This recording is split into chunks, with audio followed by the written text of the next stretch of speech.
बहुत समय पहले की बात है, जब ये दुनिया नई थी। धरती पर पहले इंसान एडम और ईव के दो बेटे थे, कैन और एबल। हालांकि वे दोनों भाई थे, लेकिन वे एक दूसरे से बहुत अलग थे। कैन एक किसान था। वह खेतों में मेहनत करता और अनाज, फल और सब्जियां उगाता था। एबल एक गडेरिया था। वह अपनी भेड़ों की देखभाल करता और उन्हें हरी भरी घास के मैदानों में चरवाया करता था। वह अपनी भेड़ों से बहुत प्यार करता था। और एक दिन कैन और एबल ने ईश्वर को भेंट चढ़ाने का निश्चय किया।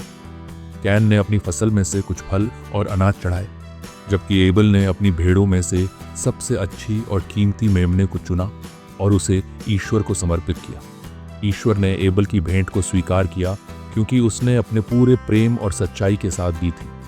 लेकिन जब ईश्वर ने कैन की भेंट को देखा तो उन्होंने उसे स्वीकार नहीं किया। शायद कैन को ईश्वर जानते थे, क्योंकि कैन भी तो ईश्वर की रचना था। कैन को बहुत गुस्सा आया। उसका चेहरा लाल हो गया और वह अपने मन में जलन महसूस करने लगा। ईश्वर ने प्यार से उससे कहा, कैन, तुम इतने क्रोधित क्यों हो? यदि तुम सही काम करोगे तो तुम्हें भी स्वीकृति मिलेगी। ध्यान रखो, क्रोध और जलन एक जंगली जानवर की तरह है, जो हमला करने के लिए तैयार है। तुम्हें इसे अपने ऊपर हावी नहीं होने देना चाहिए। लेकिन कैन ने ईश्वर की बात को नजरअंदाज कर दिया। उसका दिल ईर्ष्या से भर गया। कैन दिन रात इस बारे में सोचता रहा कि ईश्वर ने एबल की भेंट को क्यों स्वीकार किया और उसकी नहीं। और फिर एक दिन उसने एबल से कहा, भाई चलो खेतों में घूमने चलते हैं। एबल खुशी खुशी उसके साथ चला गया। लेकिन जैसे ही वे एक सुनसान जगह पहुंचे, कैन ने अचानक एबल पर हमला कर दिया। एबल जमीन पर गिर गया और उसकी मृत्यु हो गई। कैन ने जो किया वह उसे देखकर डर गया। उसने बहुत बड़ा पाप कर दिया था, एक ऐसा अपराध जिसकी माफी नहीं मिल सकती। उसी शाम ईश्वर ने कैन से पूछा, तुम्हारा भाई एबल कहाँ है? कैन ने सिर झुका लिया और गलत जवाब दिया, मुझे नहीं पता। क्या मैं अपने भाई का चौकीदार हूं? ईश्वर ने दुखी मन से कहा, कैन, तुमने क्या कर दिया? तुम्हारे भाई का बहा खून मुझे पुकार रहा है। कैन को उसके अपराध की सजा मिली।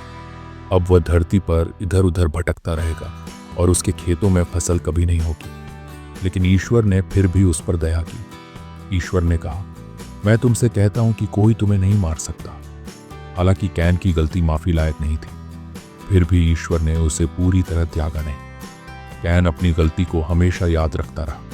काश उसने अपनी ईर्ष्या और क्रोध पर काबू पाया होता। ये कहानी हमें सिखाती है कि ईर्ष्या और गुस्सा हमें गलत रास्ते पर ले जा सकते हैं, लेकिन दयालुता और धैर्य हमें एक अच्छा इंसान बनाते हैं। अगर हमें कभी जलन या गुस्सा महसूस हो तो हमें रुककर सोचना चाहिए और सही फैसला लेना चाहिए, जैसा कि ईश्वर ने कैन को समझाया था। और